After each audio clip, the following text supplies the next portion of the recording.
Ripple is selling XRP. Yes, a lot of people are saying how Ripple is dumping XRP onto the market.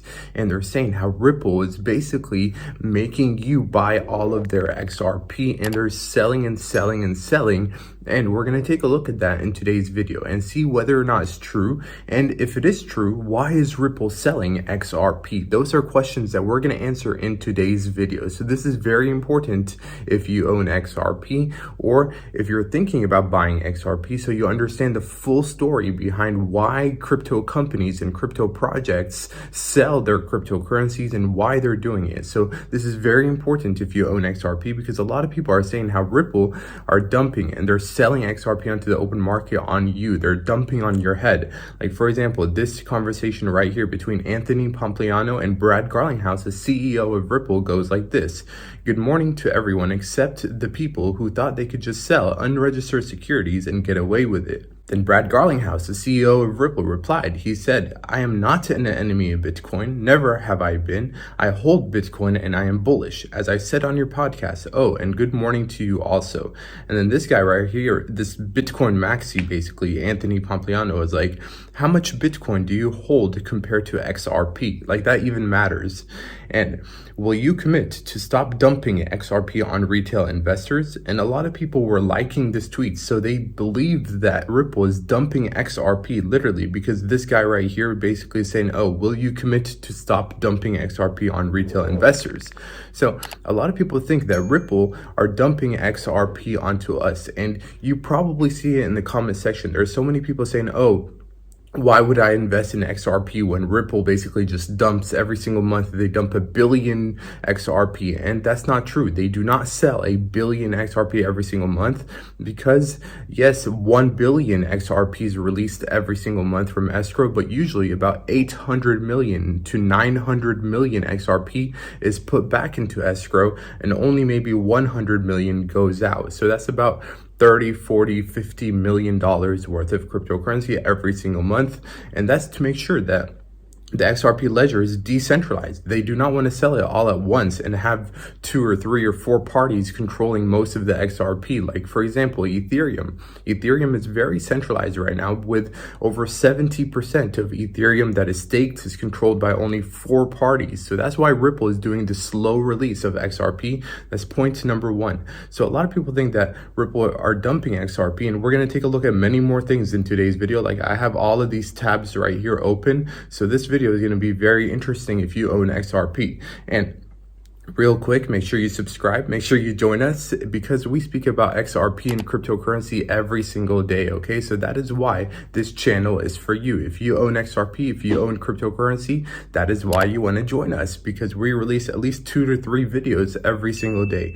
And let's just jump into it, because right now, again, so many people are talking smack and talking crap about XRP, and they do not know what they're talking about. So I wanted to clarify a few things, and that's why we're making this video. And for example, this is another conversation of Brad Garlinghouse, the CEO of Ripple, and that same Anthony guy that said how Ripple is dumping XRP. Listen to what they have to say to each other, and listen to this guy's naive response. But sit back, relax, tap the like button, and enjoy. Okay, well, let me ask 2 questions.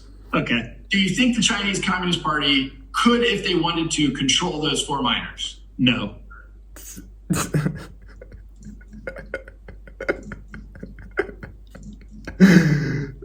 He literally said okay, no. Well, let me ask 2 questions. Let's listen to it one more time. Okay. Do you think the Chinese Communist Party could, if they wanted to, control those 4 miners? No.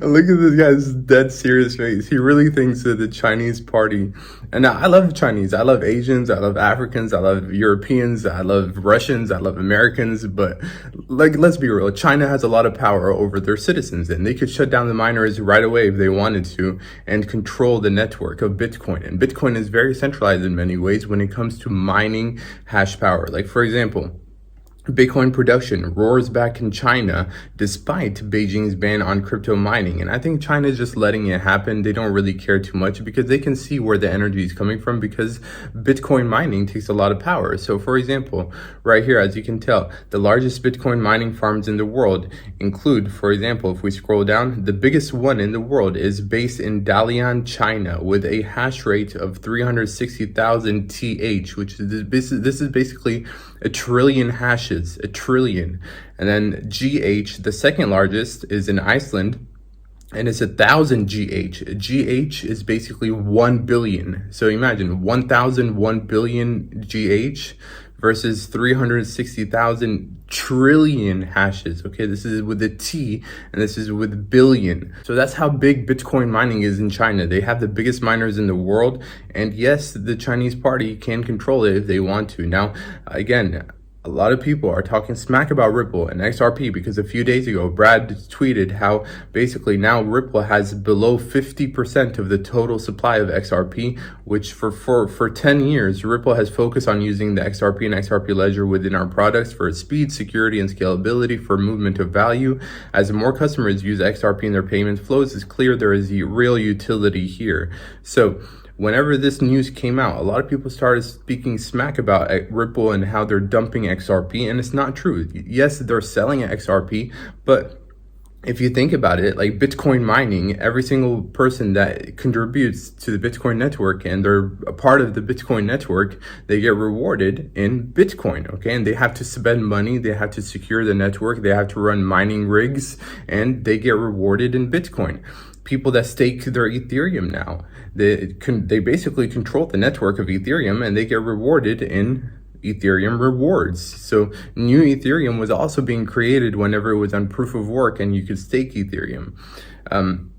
Let's take a look at Dogecoin, for example. Dogecoin, billions and billions of Dogecoin are released every single year, and basically they're doing fine. And that's part of being a cryptocurrency project. You need to raise money so that way you can keep growing and create new partnerships and introduce new use cases and keep just basically to grow. It's like a business. It's like Tesla or Amazon or Google or Apple, the biggest companies in the world. They issue new shares. They literally create stock out of thin air and they sell it onto the market so that way they can keep growing, to open up a new factory or to go create a new product or service. So companies do that all the time and they keep growing. And it's not about selling XRP. It's about how do Ripple use the money that they get from the XRP sales? Are they actually using it in the right way? Well, if they are, then you should be happy. But if they're just taking money from XRP sales and putting it in their pockets and laughing in your face and not doing anything and not creating any partnerships, then you should be concerned. But XRP right now is actually being used by big financial institutions, by banks, by corporations all over the world. CBDCs are going to be building on XRP. So we're seeing real use cases, and it's not just XRP that sells. It's not just Ripple that sells XRP. Like, for example, Solana. There's a bunch of Solana that was sold onto the market in the last bull run. There's so many cryptocurrencies that basically they sell crypto, the project behind it, the foundation behind the cryptocurrency project. They sell that certain crypto so they can raise money and they can keep growing. Now, again, if they just take the money and put it in their pocket and do nothing with it, they're basically scamming us. But with Ripple, they're truly creating value. They're creating new partnerships. They're growing. They're opening up locations around the world. Like just a few months ago, they're starting a whole hub in Canada and in the Middle East as well. So they're growing every single day. They're growing. And this right here is a summary of Ripple's XRP sales in dollars in value, in millions. Okay, this is millions of dollars. In Q2 of 2022, there was basically about 125 million XRP sales, and they bought back about 1.7 billion. Okay, so the net sales for Q2 of 2022 was about $400 million worth of XRP. Okay, and that number went down in Q3. So the net sales of XRP went down in Q3. So that's a good sign because they're buying back a bunch more XRP. Like, for example, the total sales in Q3 was 2.8 billion, but they bought back about 2.5 billion. Okay, so they're not releasing all of this XRP. They could just release this XRP and then not buy it back, but they decide to buy back a bunch of XRP because they believe that it will grow in value in the next few months and years. Okay, so that's why they do not want to dump a bunch of XRP all at once, and that's good to see. Okay, so the sale of XRP from Ripple is actually going down, but one person that has been selling a bunch of XRP is this guy right here. He's the ex-co-founder of Ripple, and his name is Jed McCaleb. A lot of you probably know who he is, but he had a taco stand wallet that had 9 billion XRP, and he sold all of it throughout the years. Okay, so his wallet basically is now empty, and if we take a look at it, yes, he started with about 9 billion, and then it went down all the way, and he finished selling earlier this year. Okay, so in many ways he was one of the biggest sellers of XRP, and finally he has no more XRP to sell, and good riddance to him. Okay, he literally sold almost 9 billion XRP over the years, and for the past few years, as we can tell, he basically took advantage of this little pump. But by the next bull run, there will be no major seller like him. Like, he was basically the biggest seller in the whole world. Okay, he basically sold more XRP than Ripple themselves. That's how much XRP that guy sold, basically. So eventually, by the time the next bull run comes, we will not have that major selling pressure that kept XRP down. And eventually, XRP is going to go to the moon, literally. So that's really good news for us in the long term. Once the next bull run comes, is that this guy's wallet is finally done. Okay, like, I don't like him. His face just ugh. But anyways, I'm not going to talk smack about other people, but in other news with XRP and the SEC lawsuit, for example, I saw this tweet right here from Library, which is another cryptocurrency right now being sued by the SEC. And Library just speaks a lot of smack about the SEC. Like, they hate the SEC, and we hate the SEC too, okay? But anyways, this is really funny, what they tweeted yesterday. They were like, the SEC's position is that there are only 2 ways to legally launch a token. Number 1 is to anonymously do it in 2009, like Bitcoin.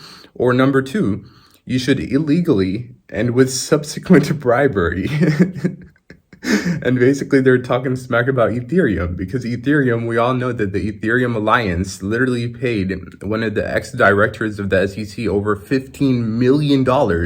And the very next day, that same guy changed his speech to say Ethereum was not a security. First, there's proof. Literally, he was going to say that Bitcoin was not a security, only Bitcoin. And then right after he got the payment, he changed his speech to include Ethereum as well in that. And he said Ethereum and Bitcoin are not securities. So this is basically the type of corruption that's happening behind the scenes and has hindered the growth of XRP, and is one of the reasons why we did not break our all-time high last year of $3.50. Okay, so a lot of people think that the reason why XRP has not yet broken its all-time high is because Ripple keeps selling a bunch of XRP. And no, the truth is because the ex-co-founder, this guy right here, was selling 9 billion. It was not Ripple. It was this guy actually selling a bunch of XRP, and this stupid SEC lawsuit. Okay, so those are 2 major reasons why XRP did not break its all-time high, and eventually XRP will go to the moon. And think about it, if you're Ripple, okay, and if you're selling, for example, as the Q3 2022 report shows, if you're selling all of this XRP right here, would you rather sell XRP at these low prices, or do you want to pump up XRP to a high price and then start selling? Obviously, from a business standpoint, you want to sell XRP at a higher price, so that way you don't have to sell as much XRP and you can make more money. So from Ripple's standpoint of view, they would like it, and they would absolutely love it if XRP right now was at an all-time high and way more, because they could make way more money from selling XRP. And I'm not saying that they're going to dump on you once the price goes up, but from a business standpoint, that's in many ways why XRP pumped in the last bull run so much, okay? Because they see the value of selling XRP at higher prices, and that's a smart business move. Like, I would want Ripple to sell at higher prices than at low prices, but either way, it's good news for us. We can buy XRP at lower prices, but that is why Ripple, yes, is selling XRP, but they are not dumping on us.